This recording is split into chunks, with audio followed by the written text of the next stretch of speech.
So to piggyback off Andy's comments here, reputations are very hard to earn and easy to lose. And unfortunately, Ukraine has a poor reputation among the business and investment community. Now, as of February 2022, Ukraine essentially had two private sectors. One private sector that many people are familiar with in their own mind's eye, related to corruption and oligarchs and that sort of thing. But there was another private sector, and it was just getting its stride ready. 2022 is going to be the biggest growth in GDP, the biggest FDI in Ukraine's history. Now, unfortunately, the Russians had other plans for Ukraine. What will happen in the rebuilding of Ukraine is a re-engagement of this progressive business community that was already there. Those businesses are there, they're making investments, they're fighting for their lives and their businesses.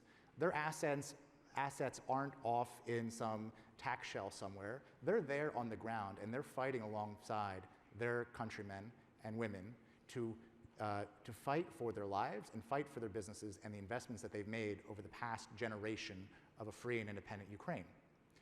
Now, what type of policy should the business community engage in?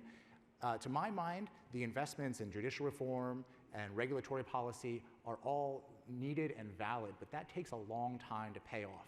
So the best policy that we can pursue or we can push forward is a policy of competition, creating more investors, more pressure, and more eyes of investors on what Ukraine is doing and pushing the country forward in the private sector in a positive direction to engage more with the EU, which already has those sustainability standards, which already is committed to labor rights and human dignity.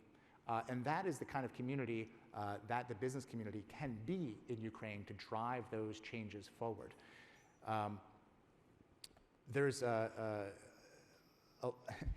long time coming to this point, and it's unfortunate that Ukraine had to suffer this much for people to realize how amazing the country is.